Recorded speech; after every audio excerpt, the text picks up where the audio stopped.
ప్రేక్షకులకు నమస్కారం.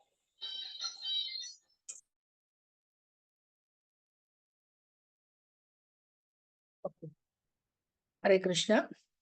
హరే కృష్ణ ప్రభుజీ. ఓం అజ్ఞానతిమిరాన్ధస్య జ్ఞానాంజనశలాకయా చక్షురున్మీలితం యేన తస్మై శ్రీగురవే నమః. శ్రీచైతన్యమనోభీష్టం స్థాపితం యేన భూతలే స్వయం రూపకదా మహ్యం దదాతి స్వపదాంతికం. వందేహం శ్రీగురో శ్రీయుతాపదకమలం శ్రీగురుం వైష్ణవాంశ్చ శ్రీరూపం సాగ్రజాతం సహగణ రఘునాథాన్వితం తం సజీవం సాద్వైతం సావధూతం పరిజన సహితం కృష్ణ చైతన్య దేవం శ్రీరాధా కృష్ణ పాదాన్ సహగణ లలిత శ్రీ విశాఖాన్వితాంశ్చ. హే కృష్ణ కరుణా సింధో దీనబంధో జగత్పతే గోపేశ గోపికా కాంత రాధా కాంత నమోస్తుతే. తప్త కాంచన గౌరాంగీ రాధే వృందావనేశ్వరీ వృషభానుసుతే దేవి ప్రణమామి హరిప్రియే.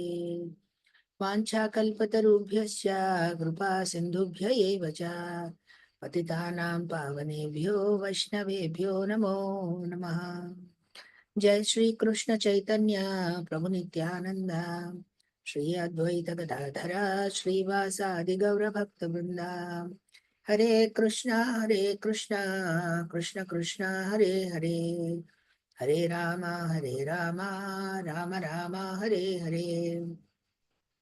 నమో విష్ణుపాదాయ కృష్ణ పృష్ఠాయ భూతలే శ్రీమతే భక్తి వేదాంత స్వామినితి నామినే. నమస్తే సారస్వతే దేవే గౌరవాణి ప్రచారిణే నిర్విశేష శూన్యవాది పాశ్చాత్య దేశధారిణి. నమో విష్ణుపదాయ కృష్ణ పృష్ఠాయ స్వామి నమస్తే గౌరవాణి ప్రచారిణి విశేష శూన్యవాదికి నమస్కారం. హరే కృష్ణ.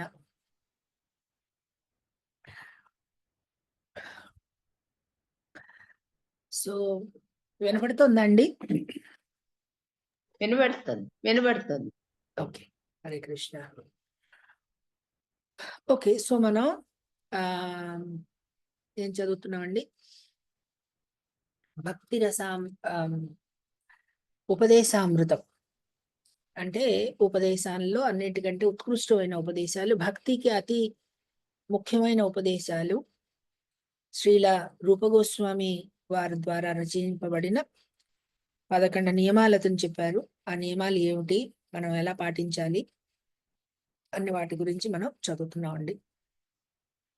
ఓకే, సో మనం ఇప్పటి వరకు లాస్ట్ టైం మనం 8వ శ్లోకం చదువుతున్నాము, 8వ ఉపదేశం చదువుతున్నాము. సో దాంట్లో ఇంకా కొంచెం మిగిలింది. సో ఇప్పుడు ఏమిటి అంటే, ఎవరైతే భక్తి మార్గంలో అపరాధాలని తొలగించుకుని అపరాధాల నుంచి జాగ్రత్త పడుతూ వేగముల నుంచి దూరంగా ఉంటూ ఎవరైతే నిత్యము కృష్ణ కథ శ్రవణం చేస్తారో వాళ్ళు నెమ్మదిగా ఎలా, అటువంటి భక్తులు ఎవరైతే ఉన్నారో వాళ్ళల్లో నెమ్మదిగా ఎలాగైతే ఆ భక్తి భావం అనేది పెరుగుతుంది, పై స్థాయికి వస్తారు అన్న విషయం గురించి ఈ 8వ శ్లోకంలో మనకి చెప్పబడింది. ఏమండి? సో ఒకసారి ఈ శ్లోకం చదువుదాం మనం.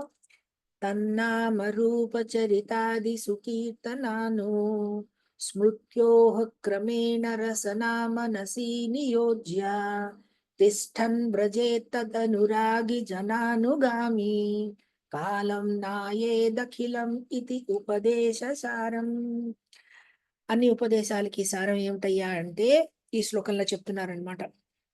మనం చాలా నియమాలు పాటిస్తాము. ఎందుకయ్యా నియమాలు పాటించాలి?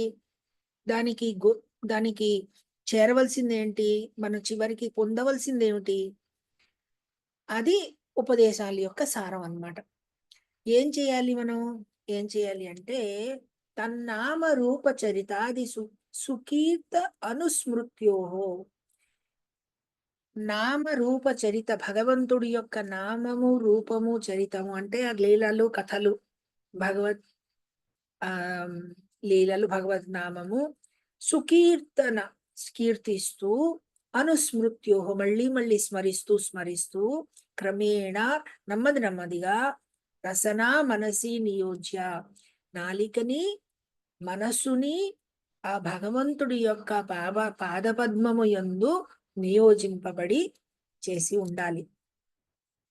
అలా చేయగా చేయగా అప్పుడు ఏమవుతుంది, తిష్టన్ వ్రజే తదనురాగి, అలా చేస్తూ వ్రజంలో అంటే బృందావనంలో నివసిస్తూ, తిష్టన్ వ్రజే తద్ అనురాగి జనానుగామి, భగవంతుడు యొక్క అతి ఆ ఉన్నతమైన భక్తులు ఎవరైతే ఉన్నారో వాళ్ళని అనుసరిస్తూ, ఏమండి, తదనురాగి జనానుగామి కాలం నాయేదఖిలం, కాలం గడపాలి అంటే అలాగా స్మరిస్తూ మనస్సుని నాలుకని నియోజిస్తూ బృందావనంలో నివసిస్తూ భగవంతుడి యొక్క భక్తులు యొక్క అనుచర వాళ్ళ యొక్క అడుగుజాడలో నడవడం అనేది, ఆ స్థితిలో అలా ఉండిపోవడం అనేది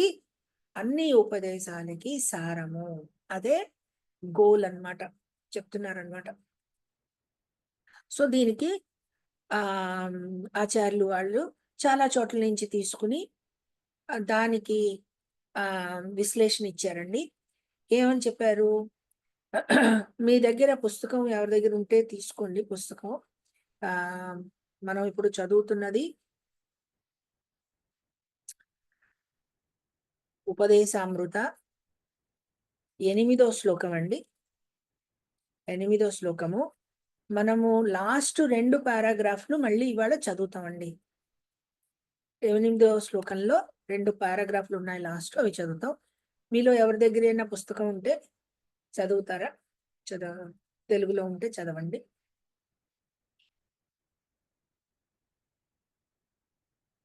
అనసూయ మాతాజీ, మీ దగ్గర పుస్తకం ఉందా అండి?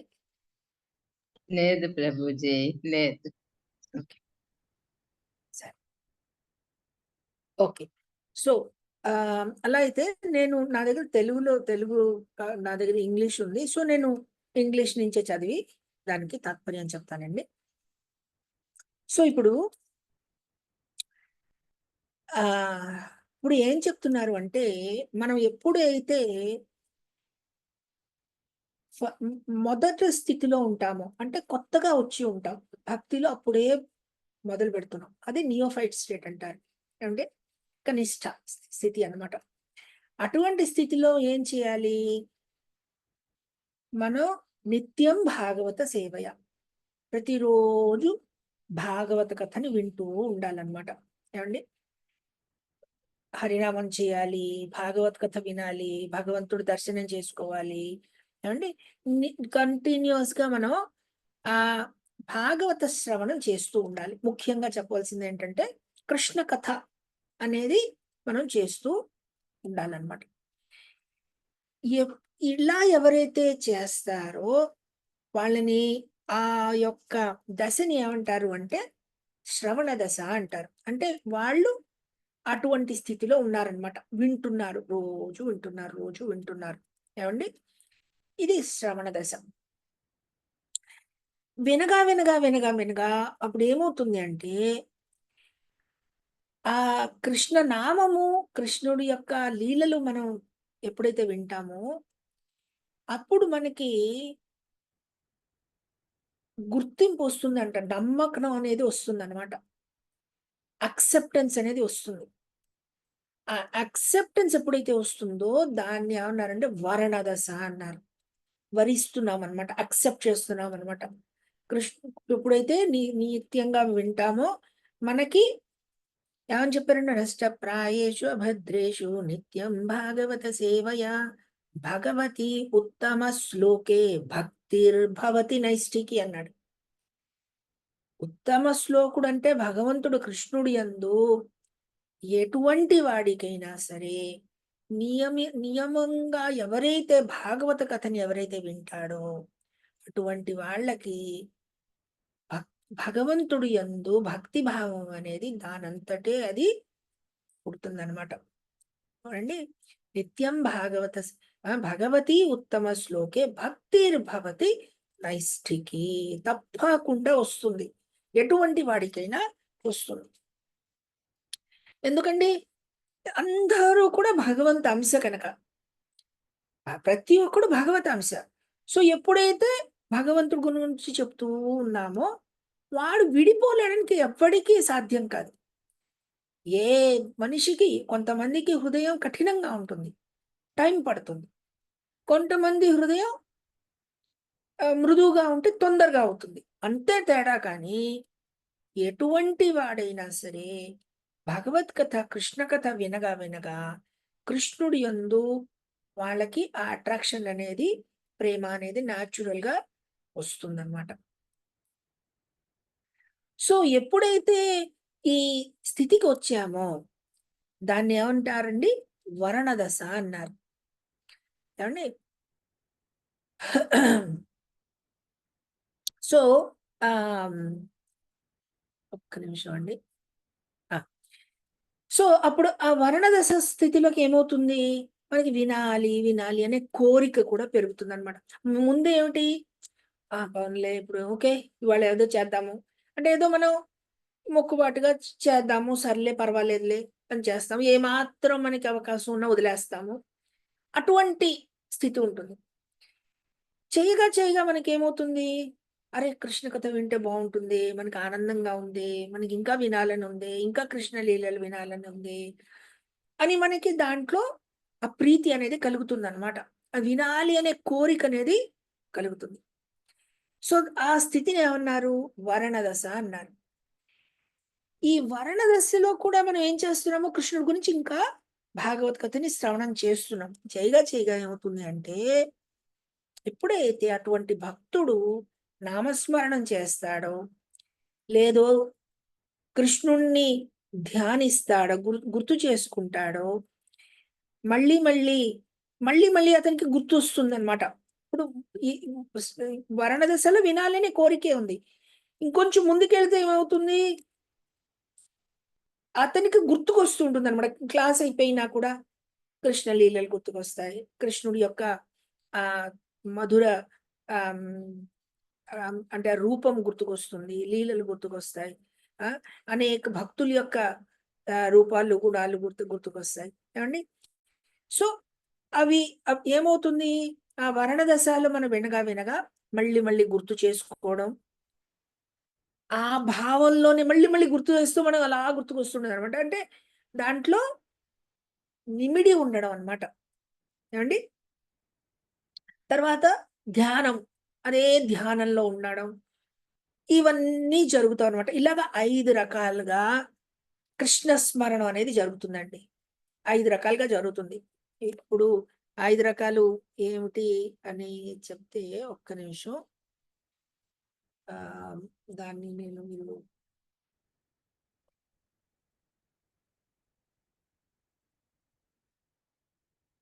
ఓకే. స్మరణము 5 రకాలుగా కృష్ణ స్మరణ జరుగుతుందండి. ఏమిటి 5 రకాలుగా అంటే, ఒకటి స్మరణం, తర్వాత ధ్యానము, తర్వాత నిరంతర స్మరణము మరియు పారవస్వము. ఏమండి? సో స్మరణము, శోషణము అన్నారు. అబ్జర్షన్ అంటే దాంట్లోనే మునిగిపోవడం అనమాట. ఏమండి? శోషణము, నాకు అది కరెక్ట్గా వర్డింగ్ కరెక్ట్ తెలియదు. తర్వాత ధ్యానము, నిరంతర స్మరణము మరియు పారవస్యం. ఈ 5 రకాల భావములు, 5 రకాల 5 రకాలుగా కృష్ణ స్మరణం అనేది జరుగుతుందన్నమాట. ఈ స్థితిని ఏమన్నారండి? ఫస్ట్ శ్రవణ దశ, వరణ దశ, తర్వాత దీన్ని ఏమన్నారంటే స్మరణావస్థ అన్నారు. స్మరణావస్థ అంటే మళ్ళీ మళ్ళీ గుర్తు చేసుకోవడం అనమాట, స్మరిస్తూ ఉండడం అనమాట, స్మరణావస్థ అన్నారు. ఎప్పుడైతే ఈ ఈ స్మరించడం అనేది మరింత తీవ్రంగా అవుతుందో, కంటిన్యూస్ గా ఎప్పుడైతే అవుతుందో, అప్పుడు ఆ ఆ స్థితిని ఏమన్నారు అంటే అనుస్మృతి అన్నారు. ఏమండి? అంటే స్థిరముగా, కంటిన్యూస్ గా ఎప్పుడైతే ఆ స్మరణం జరుగుతోందో దాన్ని అనుస్మృతి అన్నాం. ధ్యానం అంటే ధ్యానం అనేది విస్తరిస్తుంది మరియు స్థిరమవుతుంది అనమాట. అటువంటి స్థితిని ఏమన్నారండి? అనుస్మృతి అన్నారు. ఈ అనుస్మృతి స్థితిలో అంటే ఏంటి? మనం కాన్స్టెంట్ గా స్థిరముగా మనము ధ్యానం మనకి గుర్తుకొస్తోంది, స్మరిస్తున్నాము అన్నమాట. అది ఎప్పుడైతే తీవ్రమవుతుందో అటువంటి స్థితిని ఏమన్నారండి? స్మరణ దశ అన్నారు. ఏమండి? అంటే శ్రవణ దశ మామూలుగా వినడము, వరణ దశ వినాలి అనే కోరిక ఉండి వినడము, ఒక నమ్మకము, అక్సెప్టెన్స్ అనేది వరణ దశ. అక్కడి నుంచి ఇంకా ముందుకు వెళితే మళ్ళీ గుర్తు చేసి కృష్ణ స్మరణము, ఈ కృష్ణ స్మరణలో అనుస్మృతి, అనుస్మృతి నుంచి ఆ సమాధి స్థితి, దాన్ని స్మరణ దశ అన్నారు. ఏమండి? ఈ సమాధి స్థితి, స్మరణ దశ తర్వాత ఎప్పుడైతే ఈ స్మరణ దశ పూర్తిగా ఎప్పుడైతే పరిపక్వం చెందుతుందో అప్పుడు ఏమవుతుంది అంటే ఏంటి? ఇప్పుడు మీరు ఒకసారి ఊహించుకోండి, మళ్ళీ మళ్ళీ ఈ అనుస్మృతిలో ఏమవుతుంది? మళ్ళీ మళ్ళీ మనకి గుర్తుకొస్తుంది, మనకి గుర్తు చెయ్యట్లేదు ఎవరు. ఏమండి? డిఫరెన్స్ తెలుసుకోండి. మనకి గుర్తుకి వస్తోంది, గుర్తు చెయ్యట్లేదు. ఇప్పుడు ఏమిటి? మనం భాగవత కథ చదివితే గుర్తుకొస్తుంది, ఎవరైనా కృష్ణలీల చెప్తే గుర్తుకొస్తుంది, విగ్రహం చూస్తే గుర్తుకొస్తుంది. అది గుర్తు చేస్తున్నారు మనకి. కొంతకాలం అయ్యేటప్పటికీ మన గుర్తు చేస్తున్నారు. అది మామూలు వర్ణ దశ వరకు జరిగింది. తర్వాత ఏమైంది? మనకి అనుస్మృతి జరుగుతుంది, మనకి మనం గుర్తు చేసుకుంటూ ఉంటున్నాం అనమాట. అంటే మనకి ఆటోమేటిక్ గా మనకు గుర్తొస్తూ ఉంటుంది అనమాట. ఏమంటే అనుస్మృతి. ఈ అనుస్మృతి ఎప్పుడైతే గుర్తొస్తుంది అంటే కృష్ణుడు గుర్తుకొస్తున్నాడు, కృష్ణ లీలలు గుర్తుకొస్తున్నాయి, అలా జరగ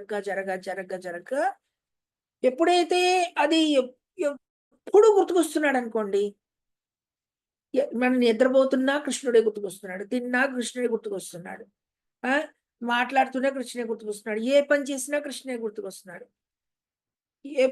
ఎప్పుడైతే ఎప్పుడూ కూడా గుర్తుకొస్తున్నాడో దాన్ని ఎవరనండి? స్మరణ దశ అన్నారు. ఈ స్మరణ దశలో ఒక్కసారి గుర్తు చేసుకోండి. అంటే ఏంటి? మీ మనస్సు కాన్స్టెంట్ గా కృష్ణ ధ్యానంలోనే ఉంది, కృష్ణ భావనలోనే ఉంది. ఇంకా వేరే ఆలోచించలేకపోతోంది, దానికి వేరే ఆలోచన రావట్లేదు. ఎప్పుడు చూసినా కృష్ణ ధ్యానమే ఉంది.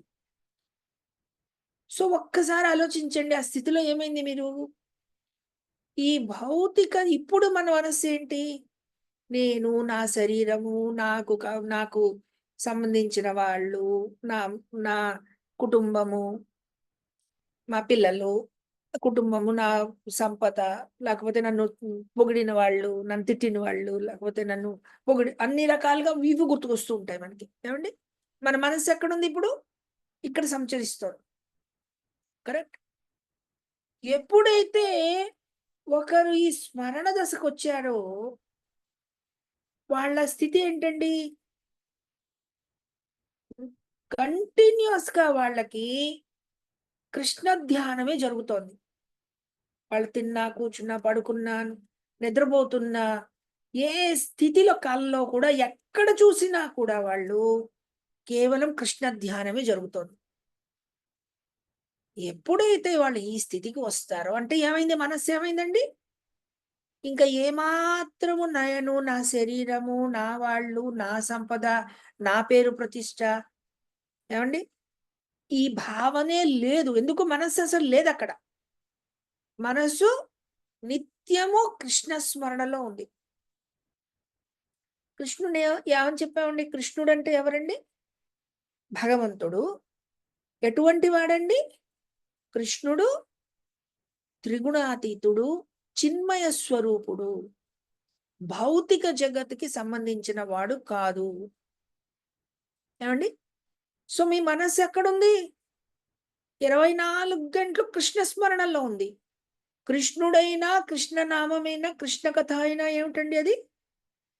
త్రిగుణాతీతము, చిన్మయ స్వరూపము, ఆనంద స్వరూపం. అవునండి?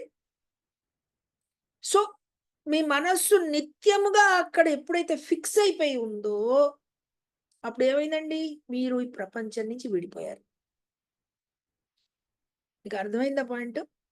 ఆ స్థితిలో ఏమైందండి మీరు? ఈ భౌతిక విషయాలు ఏవీ కూడా మీకు ఇంకా అంటవన్నమాట. మీరిక్కడున్నారు, మీకన్నీ తెలుసు. కానీ ఏది మిమ్మల్ని చింతించదు, మిమ్మల్ని బాధ పెట్టదు. మీకు ఎలా జరిగినా పర్వాలేదు. ఏదైనా సరే మీకు దాని యొక్క ప్రభావం అనేది మీ మీద ఉండదు. ఎందుకు? మీరు అక్కడి నుంచి మీరు పూర్తిగా వేరైపోయారు. అంటే మీరు ఆత్మ అనే స్థితిలోకి వచ్చారు. ఎప్పుడైతే మీరు ఈ భావనలో ఉన్నారో అప్పుడేం చెప్పారు అంటే, మన యొక్క నిజ స్వరూపం అనేది మనకి వెల్లడింపబడుతుంది అన్నారు. అంటే నేను ఎవరు? నేను ఎక్కడి నుంచొచ్చాను? నాకు భగవంతుడికి ఉన్న సంబంధం ఎలాంటి సంబంధము? కృష్ణుడి యొక్క ఎటువంటి సేవ నాకు నేను ఎటువంటి సేవకుడిని? అంటే దాసుడినా? సఖ్యుడినా? లేకపోతే ఎటువంటి సేవకుడిని నేను? ఈ విషయాలన్నీ మీకు ఆటోమేటిక్‌గా అర్థమవుతుందనమాట. మీకు మీ యొక్క నిజ రూపం అనేది వెల్లడింపబడుతుంది. తెలుస్తుందనమాట. మీ రూపం మీకు తెలుస్తుంది. ఇప్పుడు మనకి తెలీదు. మనం ఎవరము? నేను ఆత్మస్వరూపుడినా? నేను ఏమిటి? కృష్ణుడితో నాకు సంబంధం ఏంటి? ఇవన్నీ నాకు తెలీదు. ఎందుకు? మనస్సు వీటన్నింట్లోనూ ఉంది. సో, అందుకని మనకి నా రూపం ఏంటి? నా విషయం ఏంటి? నాకు గుర్తు రావట్లేదు. నేనెవరిని అని నాకు గుర్తు రావట్లేదు. ఎప్పుడైతే ఈ కృష్ణ స్మరణ జరుగుతూ ఉందో, మనం స్మరణ దశకి వస్తామో, అప్పుడు ఏమవుతుంది అంటే, మనం ఈ భౌతిక విషయాల నుంచి విడిపోయి, మనం మన యొక్క నిజ రూపం అనేది మనకి తెలుస్తుందనమాట. ఆ స్థితిని ఏమన్నారంటే, సంపత్తి దశ అన్నారు. అదే సంపద అన్నారు. అసలైన సంపద అన్నమాట. మనం ఇప్పుడు రకరకాల సంపద, ఇది సంపద, అది సంపద అనుకుంటాం. అది కాదు. అది నిజమైన సంపద అన్నమాట. అంటే ఏంటి? ఇప్పటివరకు ఏవైతే మీవి కాదో, మీరు తీసుకువెళ్ళలేరో, మీకు నిజంగా ఆనందాన్ని ఇవ్వలేదో, శాశ్వతంగా ఆనందాన్ని ఇవ్వలేదో, వాటన్నింటిని నా యొక్క సంపద అనుకుంటున్నాం. ఏవండి? ఒక విషయం గుర్తుపెట్టుకోండి. భౌతిక జగత్తులో ఎటువంటి వస్తువైనా సరే ఆనందము కంటే దుఃఖాన్ని ఎక్కువ ఇస్తుంది. ఎటువంటి వస్తువైనా సరే. ఎంత అంటే ఆహ్, నేను మామూలుగా ఒక మాటొచ్చింది కనుక చెప్తున్నానండి ఒక మాట. మన మొన్న రీసెంట్‌గా ఒకసారి మాకు క్లాస్‌లో గురువుగారు ఒక మాట అన్నారు. ఏమిటి అంటే తల్లిదండ్రులకి పిల్లలు అనేవాళ్ళు ఎప్పుడూ ఒక ఆనందం అన్నమాట. పిల్లల్ని చూస్తే తల్లిదండ్రులకి ఒక ఆనందం. ఏవండీ? ఏ తల్లిదండ్రులకైనా సరే. అయితే మొన్న మాకు ఒక భక్తులు వాళ్ళ ఇంట్లో జరిగిందండి. వాళ్ళ యొక్క అంటే అతనేం చెప్పారు అంటే, ఒక తల్లికి తన బిడ్డని చూస్తే ఎంతో ఆనందం. ఎప్పుడూ కూడా ఆనందం ఉంటుంది. కానీ అదే ఆనందము మొన్న ఏం జరిగింది? మాకు అతి బాగా తెలిసిన వాళ్ళ స్నేహితులు ఒక భక్తులు వాళ్ళ వాళ్ళ పిల్లాడు ఒక యాక్సిడెంట్‌లో పోయారు. చిన్న పిల్లాడు. 22 ఏళ్ల పిల్లాడు, 24 ఏళ్ళు. అదే కొడుకు ఎవరైతే 23 ఏళ్ళు, 24 ఏళ్ళు అంతలా ఆనందం ఇచ్చాడో, ఎవరిని చూసి అయితే మురిసిపోయిందో ఆవిడ ఇప్పటి వరకు, జీవితాంతము ఎన్ని రోజులైతే ఆవిడ ఉంటుందో, అన్ని రోజులు అదే ఆలోచన ఆవిడకి దుఃఖాన్నిస్తుంది. ఆ దుఃఖం అనేది ఆనందం కంటే ఎన్నో రెట్లెక్కువ. మనం సరిగ్గా ఆలోచిస్తే. ఏవండీ? ఇప్పుడు చెప్పవలసిందేంటంటే, ఇది మనం కొంచెం జాగ్రత్తగా ఆలోచిస్తే మనకేమర్థమవుతుంది అంటే, ఎవరికో వచ్చింది కాదు. ప్రతి ఒక్కడికి ఈ ప్రపంచంలో రావలసిందే వస్తుంది. అది దీనికి నియమమే ఇక్కడ. ప్రతి ఒక్కడు ఈ స్థితిలోంచి వెళుతూ ఉంటారు. ఏవండీ? అది శరీరం కావాల్సిన వాళ్ళు అయి ఉండొచ్చు, శరీరము అయి ఉండొచ్చు, నా యొక్క పేరు ప్రతిష్టలు అయి ఉండొచ్చు, సంపద అయి ఉండొచ్చు. ప్రతి ఒక్కళ్ళు ఈ స్థితిలో వెళుతూ ఉంటారు. సో, ఏదైతే ఒక పేరు ప్రతిష్ట మనకి ఆనందాన్ని ఇస్తుంది. అదే స్థితి ఎప్పుడైతే మనకి అవమానం వస్తుందో, ఈ పేరు ప్రతిష్టలో వచ్చిన ఆనందము కంటే ఎన్నో రెట్లు మనకి దుఃఖం వస్తుంది. ఎందుకంటే ఇది భౌతిక జగత్తు యొక్క నియమం ఇది. ఇలాగే సృష్టి లాంటిదే. ఏవండీ? సో, ఇప్పుడు ఏమిటి అంటే నిజమైన సంపద ఏమిటయ్యా అంటే, ఎప్పుడైతే నువ్వు నీ యొక్క నిజ రూపాన్ని అర్థం చేసుకోగలుగుతావో, అప్పుడు నీకు నిజమైన సంపద నీకు వచ్చింది. అంటే ఏంటి? సంపద అంటే ఆనందం ఇస్తుందండి. దుఃఖాన్నివ్వదు.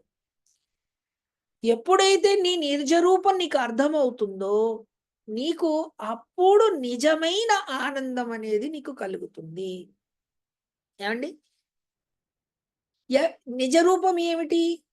ప్రతి జీవికి కూడా నిజ రూపం ఏమిటయ్యా అంటే, జీవేరా స్వరూప హాయ్ నిత్య కృష్ణ దాస్.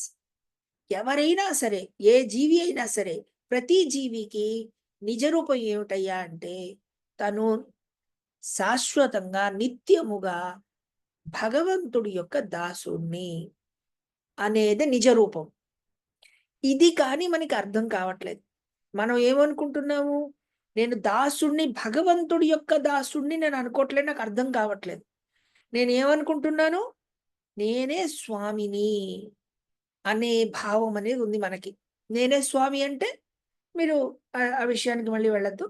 మీకు మీకు తెలుసు ఆ విషయం. ఏవండీ? సో, అది నిజ రూపం అన్నమాట. సో, జీవేర స్వరూపః నిత్య కృష్ణ దాస్. సో, ఎప్పుడైతే నాకు ఆ విషయం అర్థమవుతుందో, ఇది భగవద్గీతలో కూడా కృష్ణుడు కూడా చెప్పాడు. ఏమని? మమైవాంసో జీవలోకే జీవభూతః సనాతనః అన్నాడు. నా యొక్క అంశే ప్రపంచంలో ఉన్న అందరు జీవరాశులు నా యొక్క అంశ. అంటే పూర్ణము ఎవరు? భగవంతుడు. అంశ ఎవరు? జీవులందరూ. మమైవ అంశో. సో అంశ అనేది పూర్ణానికి దాసం. స్వామి ఎవరు? పూర్ణం. అంశ దాస ఎవరు? అంశ. సో ఈ రూపం ఎప్పుడైతే మనకి ఈ స్థితి మనకి ప్రాపర్గా అర్థమవుతుంది, ఎప్పుడు అర్థమవుతుందండి? ఎప్పుడైతే మనం ఆ స్మరణ దశలో, సంపత్తి దశలోకి ఎప్పుడైతే వస్తామో అప్పుడు మనకి నిజ రూపం అనేది అర్థమవుతుంది. ఏమండి? సో ఈ నిజ రూపం అర్థమయ్యాక ఆ తర్వాత అప్పుడు మనకి నిజ రూపం అర్థమయ్యే వరకు నేను ఏం సేవ చేస్తానండి? మీ ఇంట్లో మీరు ఎవరో మీకు తెలీదు. అంటే మీరు మీకు ఒక ఆఫీసుకు వెళ్ళారండి. ఆఫీస్‌లో మీరు అకౌంటెంట్ పని చేయాలా? లేకపోతే ఈ ఇంజినీర్ పని చేయాలా? లేకపోతే అక్కడ ఒక అడ్మినిస్ట్రేటర్ పని చేయాలా? మీకు తెలీదు. ఇప్పుడు ఏం పని చేస్తారు మీరక్కడ? అలా అవ్వదు పని. కరెక్ట్? మీరెవరో ఫస్ట్ మీకు అర్థం కావాలి. నీ రోల్ ఏమిటో నీకు అర్థం కావాలి. నీ యొక్క రిలేషన్‌షిప్ ఏమిటో తెలియాలి. నువ్వెవరో నీకు తెలియాలి. అప్పుడే నీ సేవ అనేది మొదలవుతుంది. ఈ సంపత్తి దశకి వచ్చాక అక్కడి నుంచి మనకి కృష్ణుడు యందు ఆ సేవ అనేది మొదలవుతుందన్నమాట. అర్థమైందా అండి? అప్పటి వరకు మనం సాధన చేస్తున్నాం. సేవలోకి మనకి అడ్మిషన్ కావాలి ముందు. అడ్మిషన్ వచ్చాక సేవ చేయడం మొదలొస్తాం. ఈ అడ్మిషన్ రావడానికి మనకి ఇంత స్థితికి వస్తుంది. ఎప్పుడైతే నిజ రూపానికి వచ్చామో అప్పటి నుంచి మనకి నిజమైన సేవ అనేది మొదలవుతుంది. ఈ నిజమైన సేవ చేస్తున్నప్పుడు 2 రకాలుగా చెప్పారు. ఏమిటయ్యా అంటే ఎలా చెప్పారు అంటే చైతన్య చరితామృతలో దీని గురించి చెప్పారు. ఏమని చెప్పారు అంటే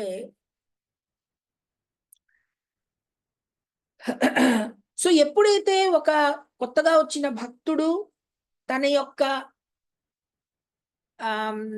కోరికలు, తన యొక్క సొంత అంటే ఎటువంటి ఉద్దేశ్యము లేకుండా ఎప్పుడైతే నియమాలు పాటిస్తూ భగవత్ సేవ శాస్త్ర ప్రకారంగా చేస్తూ ఉంటాడో అప్పుడు అతనికి నెమ్మదిగా భగవంతుడి యొక్క నామము, రూపము, గుణము యందు ఒక అటాచ్మెంట్ అనేది, ఒక ప్రేమ అనేది, ఒక అటాచ్మెంట్ అనేది వస్తుందన్నమాట. ఏమండి? అటాచ్మెంట్ అంటే అనుబంధం అనేది వస్తుందన్నమాట. ఓకే. సో ఈ అనుబంధం వచ్చాక ముందు సేవ ఎలా చేస్తున్నాము? సాధక సేవ చేస్తున్నాం అన్నమాట. అంటే ఎటువంటి అనుబంధం లేకుండా సేవ చేస్తున్నాం. ఎప్పుడైతే అటాచ్మెంట్ వచ్చిందో అప్పుడు ఎటువంటి నియమాలుతో సంబంధం లేకుండా మనకి అప్పుడు సేవ అనేది జరుగుతుంది. ఈ పాయింట్ అర్థం చేసుకోండి. ఇప్పుడేంటి మనం ఇన్ని మాలలు చేయాలి, సో నేను చేస్తాను. ఇన్నిసార్లు శ్రీరామ రాయాలి, లేకపోతే ఇలా నేను రాయాలి, సో రాస్తున్నాను. ఏమండి? ఏకాదశికి ఒక ఉపవాసం ఉండాలి, సో చేస్తున్నాను. ఏమండి? సో ఇవి నియమాలు. ఈ నియమాలు చేస్తున్నంత వరకు ఓకే. దీన్ని వైదీ భక్తి అన్నారు. నియమాలు పాటిస్తూ ఎవరైతే సేవ చేస్తున్నాడో వాళ్ళని ఏమన్నారండి? వైదీ భక్తులు అన్నారు. మంచిదే, కరెక్టే, నేర్చుకుంటున్నారు, వాళ్ళు ట్రైనింగ్ లో ఉన్నారు. ఎప్పుడైతే సహజంగా ఆ నియమాలు పాటించగా మనకి ఏమవుతుంది? ఒక రకమైన అనుబంధం వస్తుంది. భగవంతుడి యందు ఒక అనుబంధం వచ్చినప్పుడు కృష్ణనామం చేస్తే మనకి ఆనందం వస్తుంది. కృష్ణ జపం చేయగా మనకి ఆనందం వస్తుంది. ఇంకా చేయాలి అనిపిస్తుంది. ఇంకా వినాలి అనిపిస్తుంది. ఇంకా సేవ చేయాలి అనే భావం వస్తుంది. ఏమండి? అటువంటిది ఎప్పుడైతే నియమముతో సంబంధం లేకుండా, నా రౌండ్స్ అయిపోయాయి అయినా కూడా నాకు చాంటింగ్ చేయాలని ఉంది, ఏమండి? అలాగా నియమాలతో సంబంధం లేకుండా ఎప్పుడైతే ఆ కోరిక మీలో వచ్చిందో దాన్ని రాగభక్తి అన్నారు. ముందుదేమన్నారండి? వైదీ భక్తి అన్నారు. వైదీ భక్తి అంటే నియమాలు పాటించడానికి నేను చేసే భక్తి. స్వతహాగా నియమంతో సంబంధం లేకుండా దానంతట దాన్నే నాకు చెయ్యాలి అనే కోరిక వచ్చి నేను చేసే భావం ఎప్పుడైతే వస్తుందో దాన్ని ఏమన్నారండి? రాగభక్తి అన్నారు. ఏమండి? ఈ రాగభక్తి ఎప్పుడైతే వస్తుందో దాన్ని స్పాంటేనియస్ అన్నారు. స్పాంటేనియస్ అంటే తెలుగులో చెప్తా ఉండండి. అంటే ఆకస్మిక, అంటే ఆటోమేటిక్, దానంతట అదే వస్తుంది అనమాట. స్పాంటేనియస్ గా వస్తుంది. ఏమండి? ఈ ఈ స్థితిని ఏమన్నారు? రాగభక్తి అన్నారు. వైదీ భక్తి నుంచి రాగభక్తికి వస్తాం. రాగభక్తికి వచ్చాక అప్పుడు ఏం చేయాలి అంటే బృందావనంలో ఎవరైతే రాగభక్తి వచ్చినప్పుడు మనకి ఏ రాగములో నాకు భగవత్ భక్తి ఉంది అనేది కూడా మనకి అర్థమవుతుంది అనమాట. ఏమండి? కృష్ణుడి యొక్క అనుబంధాలు అనేక రకములు. అంటే మీకు అందరికీ తెలుసు, వాత్సల్యంలో ఉంది, మాధుర్యం ఉంది, ఏమండి, దాస్య భావం ఉంది, అనేక భావాలు ఉన్నాయి, అనేక రకాలు ఉన్నాయి. ఎప్పుడైతే మీరు ఈ స్థితికి రాగభక్తిలోకి రావడం మొదలెట్టారో మీకు స్పాంటేనియస్ గా వస్తుందో దానంతట అదే వస్తుందో మీకు కొన్ని రకాల భగవంతుడి యొక్క లీలలు మీకు ఎక్కువ అటాచ్మెంట్ వస్తుంది అనమాట, నచ్చుతాయి అనమాట. ఇంకా కృష్ణుడు బాల్యలీలలు వినాలి, ఇంకా బాల్యలీలలు వినాలి, ఇంకా బాల్యలీలలు వినాలి అనే భావన రావచ్చు. లేకపోతే కృష్ణుడు దాసుడి కింద ఇంకా సేవ చేయాలి అనే భావన రావచ్చు. ఏదైనా సరే. సో మీకు ఈ రాగభక్తి వచ్చాక ఏమవుతుంది అంటే మీకు ఈ మీకు ఏ రాగములో, అందుకని దీన్ని రాగభక్తి అన్నారు, ఏ రాగములో మీకు భగవంతుడి యొక్క సంబంధం ఉందో అనేది అది ఏది నచ్చుతుంది అనేది మీకు అర్థమవుతుంది అనమాట. అప్పుడు ఏం చేయాలి అంటే బృందావనంలో అటువంటి అనురాగం కలిగిన భక్తులు ఎవరైతే ఉన్నారో వాళ్ళ యొక్క అడుగుజాడల్లో నడవాలన్నమాట. వాళ్ళు ఎటువంటి దారి చూపించారో, ఎటువంటి రకంగా సేవ చేసేవారో. ఇప్పుడు ఎవరికైనా వాత్సల్య భావం ఉందనుకోండి, వాత్సల్య భావంలో ఎవరున్నారండి? యశోదాదేవి, నందమహారాజు. యశోదాదేవి పొద్దున్న లేస్తూనే ఆవిడేమిటి కృష్ణుడికి ఎలాగ డెకరేట్ చేయాలి అంటే సర్దాలి, తర్వాత స్నానం చేయించాలి, భోజనం పెట్టాలి. ఏమండి? ఒక తల్లి భావం అనమాట. కంటిన్యూస్ గా అదే భావంలో ఉంటుంది. ఎలా కృష్ణుడిని రక్షించుకోవాలి, అనేక అంటే దిష్టి తగలకుండా ఎలా ఉంటుంది, సో దిష్టి చుక్క పెడుతుంది ఆవిడ. ఏమండి? సో ఈ భావం ఏదైతే ఉందో ఇది తల్లికి వచ్చే భావం అనమాట. సో ఎవరైతే ఎటువంటి భావం అయితే మనలో వస్తూ ఉంటుందో అటువంటి బృందావనంలో అటువంటి భావంలో ఉన్న బృందావనంలో అటువంటి భావంలో ఉన్న భక్తుల యొక్క అనుజాడలో మనం నడవాలి. ఏమండి? ఆ స్థితిని ఏమన్నారు? రాగభావం నుంచి కదా వచ్చాము మనం. అప్పుడు రాగానుగ భక్తి అన్నారు దాన్ని. అర్థమైందండి? రాగభావం రాగం వచ్చింది కనుక ఆ రాగములో ఎవరైతే ఉన్నారో వాళ్ళ అడుగుజాడల్లో, వాళ్ళు చూపించిన దారిలో, వాళ్ళు చేసి ఎలాగైతే సేవ చేశారో ఆ రకంగా మనం కూడా సేవ చేయడానికి ప్రయత్నిస్తాం అన్నమాట. దాన్ని ఏమన్నారు? రాగానుగ భక్తి అన్నారు. అందుకనే వాళ్ళని అనుసరిస్తూ వాళ్ళు ఎలా అయితే సేవ చేశారో ఆ రకంగా నేను సేవ చేయడానికి ప్రయత్నిస్తాను. దాన్ని ఏమన్నారండి? రాగానుగ భక్తి అన్నారు. ఈ రాగానుగ భక్తిలో 5 రకాల సంబంధాలు 5 రకాల రాగాలు చూపించారు. ఏమిటయ్యా అంటే, ఒకటి వీటినే రస అని కూడా అంటారు. 5 రకాలు చూపించారు. మొదటిది ఏమిటయ్యా అంటే శాంతరస. ఎలాగైతే కృష్ణుడి యొక్క ఆవులు, వేణువు, అతని యొక్క నెమలి పించుక, ఇవన్నీ ఏవైతే ఉన్నాయో, బృందావనంలో చెట్లు, నది, ఇవన్నీ కూడా కృష్ణుడికి సేవ చేస్తున్నాయి. ఏమండి? ఈ కృష్ణుడికి సేవ చేస్తున్నప్పుడు వాళ్ళు ఎటువంటి రాగము వాళ్ళకు ఉంది? శాంత భావం. అంటే వాళ్ళు యాక్టివ్గా ఏం చెయ్యరు, అక్కడ ఉంటారంతే. నెమలి పించుక ఏం చెయ్యదు, అక్కడ ఉంటుందంతే. ఆవులు చూస్తాయి, చూస్తూ ఆనందిస్తాయి.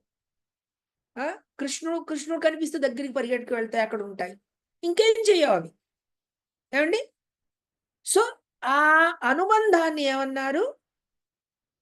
శాంతరసం అంటే. అంటే ఎలాగా అంటే, ఒక రకంగా మనం చెప్పుకోవాలి అంటే, మనం ఫర్ ఎగ్జాంపుల్ చెప్తాను. ఇప్పుడు నరేంద్ర మోదీ ప్రైమ్ మినిస్టర్ ఉన్నారనుకోండి. మీకు నరేంద్ర మోదీ మీకు చాలా ఇష్టం, మీకు నచ్చుతారనుకోండి. అప్పుడు ఏమిటి? మోదీ గారు ఇది చేశారు ఇవాళ, మోదీ గారు ఇది చేశారు ఇవాళ, మోదీ గారు ఇది చెప్పారు ఇవాళ. ఏమండి?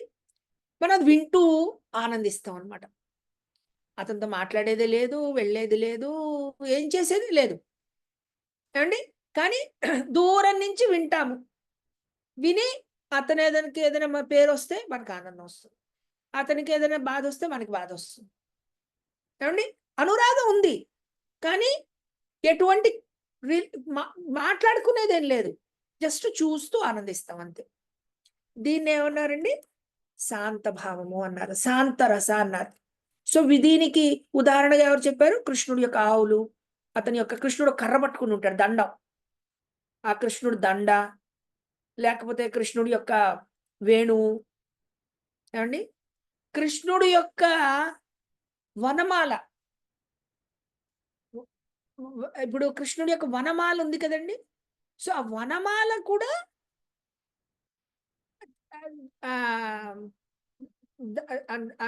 అంటే మనం చెప్పుకున్న గుర్తుపెట్టుకోండి, చిన్మయ జగత్తులో జడము అనేది ఏం లేదు, అంటే భౌతికం అనేమీ లేదు, అంతా కూడా చిన్మయమే. చిన్మయ జగత్తులో అంతా కూడా చిన్మయమే. అక్కడున్న పువ్వుకి కూడా మనస్సు ఉంది, ఇంద్రియాలు ఉన్నాయి, రసాలున్నాయి, భావం ఉంది. అర్థమైందండి? సో చిన్మయ జగత్తులో సమస్తము చిన్మయ, అది చిన్మయ జగత్తు, అందుకే దాని పేరు చిన్మయ జగత్. అక్కడ జడము అనేది ఏం లేదు. జడము అంటే చనిపోయింది. జడము అయితే దేనికైతే స్పృహ లేదో అది జడము. చిన్మయ జగత్ అంటే పూర్తిగా స్పృహ ఉందన్నమాట. ఆ జగత్ అంతా స్పృహ ఉంది. అక్కడ ఏమున్నా అక్కడ దానికి స్పృహ ఉంటాయి. ఏమండి? రాళ్ళు రప్పలు కూడా స్పృహ ఉంది. అక్కడ ఉన్న ప్రతి దానికి స్పృహ ఉందన్నమాట. ఏమండి? అది చిన్మయ జగత్తు. సో అక్కడ ఉన్న కృష్ణుడు దండం అవనియండి, మురళి అవనియండి, లేకపోతే నమల పించుక అవనియండి, ఇవన్నీ కూడా అతను వేసుకున్న వనమాల అవనియండి, ఇవన్నీ కూడా భగవంతుడితో వాటికి ఉన్న సంబంధం ఏదండి? శాంతరసం అనమాట. మీకు శాంతరసం అంటే అర్థమైందా? శాంతరసం అంటే తెలిసిందా మీకు? తెలిసిందండి? ఓకే. రెండోది ఏమిటయ్యా అంటే, మీకు ఇవి అర్థమైతే ఎలాగ ఒక రసము కంటే ఇంకో రసమైనది ఇంకా ఉత్కృష్టమైనది, ఎక్కువ ఆనందం ఉన్నది అన్న విషయం మీకు అర్థమవుతుంది. అంటే అందుకని రెండోది ఏంటండి? దాస్య రసం. ఈ దాస్య రసంలో ఏంటి అంటే కృష్ణుడు సేవకులు అన్నమాట. ఇప్పుడు నందమహారాజుకి అనేక మంది సేవకులు ఉన్నారు. ఈ సేవకులందరూ ఎప్పుడైతే యశోదాదేవి కృష్ణుడికి భోజనం పెడుతోందనుకోండి, ఆ ప్లేట్ కడికి తీసుకొస్తారు, పెడతారు, అక్కడ కింద తుడుస్తారు, పక్కనంతా అనేక రకాలుగా చేస్తారు. అంటే కృష్ణుడిని పక్కన నుంచి కూర్చోండి చూసుకుంటారు, లేకపోతే అతని యొక్క కృష్ణుడు వెళుతున్నప్పుడు రథాన్ని నడుపుతారు. ఏమండి? సో ఇలాగా ఎవరైతే కృష్ణుడికి సేవకులు ఎవరైతే ఉన్నారో వాళ్ళందరూ ఎటువంటి వాళ్ళ భావం ఏమిటండి? కృష్ణుడు స్వామి, యజమాని, మనమందరం ఎవరండి? సేవకులు. ఈ భావంలో ఎవరున్నారు? వీళ్ళందరూ కూడా ఉన్నారు. సో దాన్ని ఏమన్నారండి? దాస్య భావము అన్నారు. సో మీరు ఇప్పుడు చెప్పండి, శాంత భావమును దాస్య భావములో ఎక్కడ అనుబంధం అనేది ఎక్కువ ఉంది? ఆనందం ఏ సేవలో ఆనందం అనేది ఎక్కువ ఉంది చెప్పండి. అన్మ్యూట్ చేసుకోవాలి మీరు ఎవరైనా చెప్తుంటే. దాస్య భావంలోనే ఎక్కువగా ఉంది. దాస్య భావంలో ఎక్కువగా ఉంది. మీకు అర్థమవుతోంది కదా పాయింట్? ఇప్పుడు ఇంకొంచెం ముందుకెళ్ళండి. దాస్య భావం కంటే ఇంకా ఉత్కృష్టమైనది ఏమిది అంటే, ఇంకా కూడా ఉన్నతమైనది ఏంటయ్యా అంటే సాఖ్యరసం. సాఖ్య అంటే స్నేహితుడు. దాసుడు సేవ చేస్తున్నాడు. ఒక విషయం గుర్తుపెట్టుకోండి, అందరూ దాసులే. రాధారాణి కూడా కృష్ణుడికి దాసులే. అన్నింటికంటే గొప్పవాళ్ళు కూడా అందరూ దాసులే. కృష్ణుడే స్వామి. కానీ ఆ దాస్య భావంలో కూడా రకరకాలు ఉన్నారు. ఏమండి? ఆవులు దాసులే, సేవకులు దాసులే, సఖలు దాసులే. కానీ ఆ అనురాగం వేరే. ఏమండి? కృష్ణుడు స్నేహితులు ఉన్నారు, వెళ్ళి సాఖ్య భావం అన్నారు. వీళ్ళేమిటి? ఎప్పుడూ కూడా కృష్ణుడితో ఆడుకోవడం, కృష్ణుడికి సపోర్ట్ చేయడం, కృష్ణుడి పక్షంలో ఉండడం, కృష్ణుడు ఏం కావాలంటే చేసి పెట్టడం, కృష్ణుడు ఇవాళ ఇక్కడ వెళ్దామంటే వాళ్ళ దానికి సహాయం చేయడం. ఏమండి? సో అలాగా వాళ్ళు ఈక్వల్ ఫీలింగ్ అన్నమాట. వాళ్ళకేంటి ఇప్పుడు కానీ ఒక విషయం గుర్తుపెట్టుకోండి, సాఖ్యభావంలో ఉన్నవాడు నేను కృష్ణుడు దాసుణ్ణి అనుకోడు. కృష్ణుడు నేను సమానమే అనుకుంటాడు. కానీ కృష్ణుడు స్వామి, వాడు దాసుడు. ఎందుకు అంటే కృష్ణుడికి ఏం కావాలో అదే వీడు చేస్తాడు. కృష్ణుడికి ఎలా కావాలో అలా చేస్తాడు. కానీ వీళ్ళ భావం ఏంటి? నేను కృష్ణుడు సమానమే. ఏమండి? సో ఇది సఖ్యభావం అన్నమాట. సో ఈ సఖ్యభావం అనేది దాస్యము కంటే ఇంకా ఉన్నతమైనది, ఇంకా ఎక్కువ ఆనందం ఇస్తుంది అనమాట. ఇప్పుడు సేవ చేయడం ఒకటే, కానీ స్నేహితుడు సేవకుడు కంటే ఎక్కువ దగ్గరైన వాడు. ఒప్పుకుంటారా మీరు?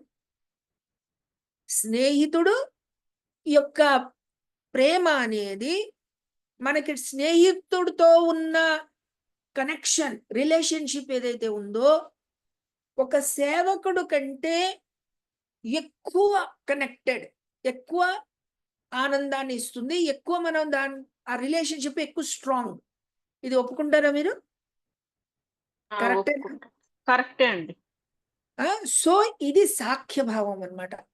దాస్య కంటే ఉన్నతమైనది శాంత కంటే దాస్యం, దాస్య కంటే సఖ్యభావం. ఈ సఖ్యభావము కంటే ఇంకా ఉన్నతమైనది ఏమయ్యా అంటే వాత్సల్యం.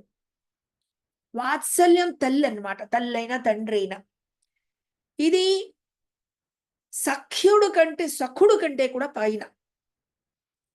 ఇప్పుడు బలరాముడు కూడా కృష్ణుడికి సఖుడు. ఏమండి? బలరాముడు యాక్చువల్లీ ఒక రకంగానే బలరాముడు కృష్ణుడికి 5 రసాల్లో సేవ చేస్తాడు అనమాట. దాస్యుడు కింద చేస్తాడు, సఖ్యుడు కింద చేస్తాడు. ఏమండి? ఆ మాధుర్యంలో కూడా సేవ చేస్తాడు అనమాట. అన్ని సేవలు ఉన్నాయి. బలరాముడు ఒక స్పెషల్ అనుకోండి. సో మామూలుగా చెప్తున్నాను. సో ఒక రకంగా సఖ్యుడు కింద చూపించారు. బలరాముడు ఏమిటండి? సఖ్యుడు అనమాట. అలాగే కృష్ణుడు స్నేహితులు ఎవరైతే ఉన్నారో సుధామ, వీళ్ళందరూ ఎవరైతే ఉన్నారో వీళ్ళందరూ కృష్ణుడు సఖ అనమాట. అలా చాలా మంది ఉన్నారు. ఏమండి? సో కృష్ణుడు ఈ సఖాభావం కంటే ఇంకా ఉన్నతమైంది ఏందండి అంటే వాత్సల్యం. వాత్సల్యంలో తల్లి తండ్రి ఎవరైతే ఉన్నారో వాళ్ళు ఒక్కళ్ళే కాదు, బృందావనంలో పెద్దవాళ్ళు ఎవరైతే ఉన్నారో, గోపికలు గోపిలు ఎవరైతే పెద్దవాళ్ళు ఎవరైతే ఉన్నారో వాళ్ళందరూ కూడా కృష్ణుణ్ణి తన బిడ్డ కింద చూసుకున్నారు. ఎప్పుడూ కూడా వాళ్ళకేంటి, తల్లి తండ్రులు ఎలా చూసుకుంటారో పిల్లాడిని ఆ భావంలో ఉండేవారనమాట. సో ఆ భావం అనేది సఖ్యభావము కంటే ఇంకా ఉన్నతమైనది, అంటే ఇంకా గాఢమైనది అనమాట. ఇది కరెక్ట్, ఇది సరిగ్గా అర్థమైందా? ఓకేనా అండి?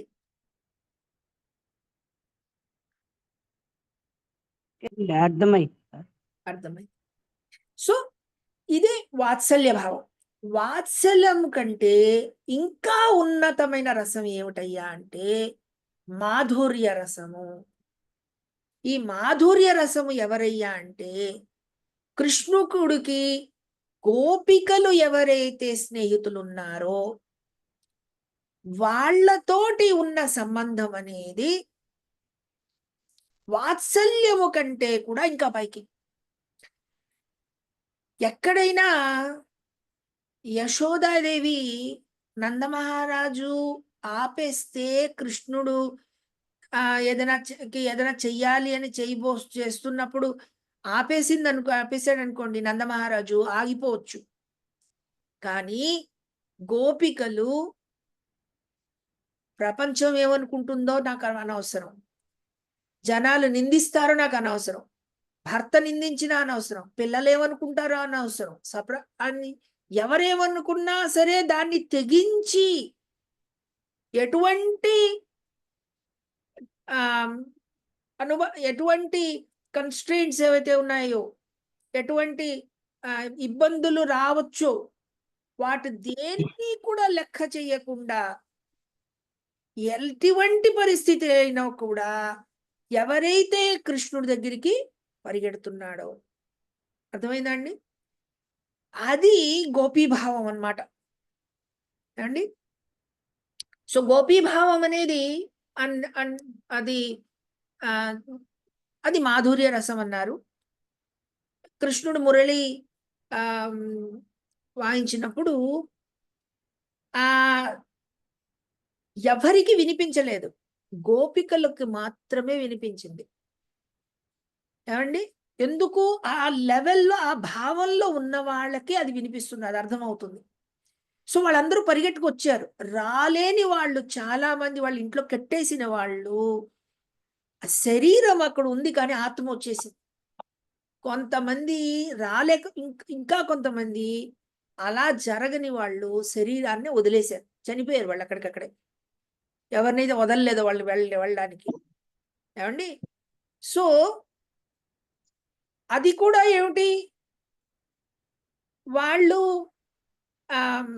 ఇప్పుడు ఈ కాలం వేరు, వేదిక్ సిస్టమ్ వేరు, ఎవరేమనుకుంటారో అనే భావన అనే ఆలోచన లేదు. వాళ్ళకి అందరికీ తెలుసు దీనివల్ల ఏం జరగబోతోందో అని అందరికీ తెలుసు.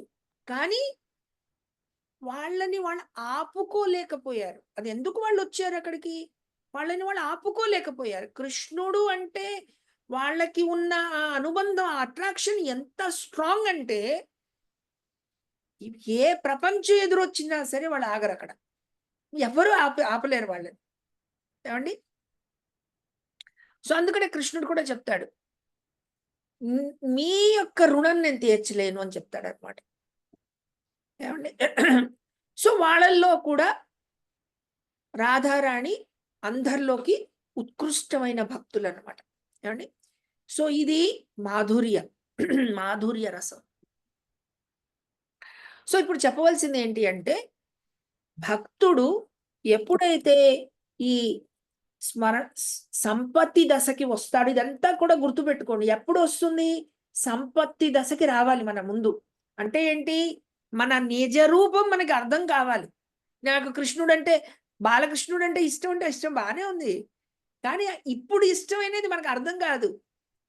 మనం ఆ సంపత్తి దశకి వచ్చాక ఎప్పుడైతే మనం పూర్తిగా కృష్ణ చింతనలోనే ఉంటామో, ఆ సమాధి స్థితికి వచ్చేస్తామో, మన యొక్క నిజ రూపం మనకి అర్థమవుతుందో,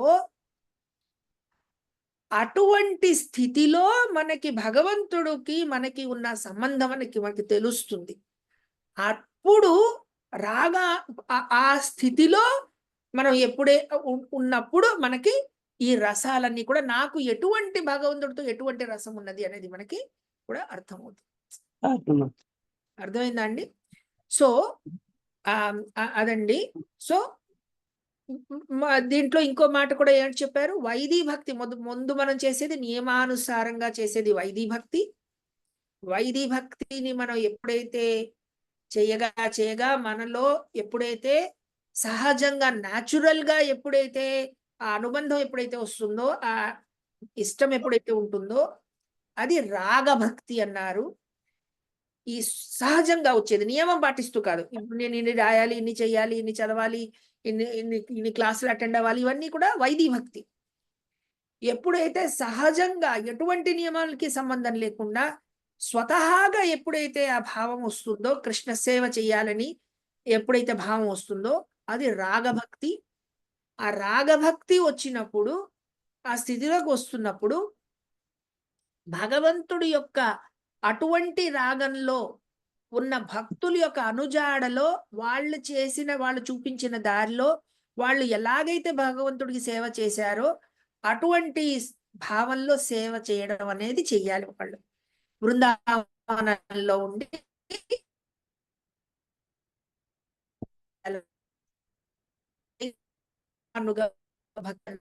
ఈ రాగానుగ భక్తి చెయ్యగా మనకి భావ ప్రేమ లెవెల్లోకి మనం వెళతాం అన్నమాట.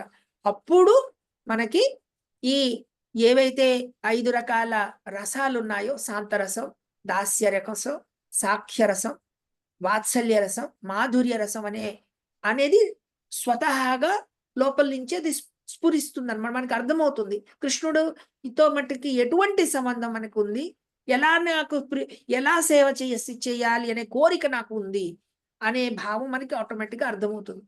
ఆ భావంలో మనం సేవ చేయడం అనేది చేస్తాం అన్నమాట. సో ఇదండి ఇవాళ ఈ టాపిక్ ఇక్కడికి అయిపోయింది. మన తర్వాత నెక్స్ట్ శ్లోకం చదువుతాము. ఎవరికైనా ఏదైనా ప్రశ్న ఉంటే చెప్పండి.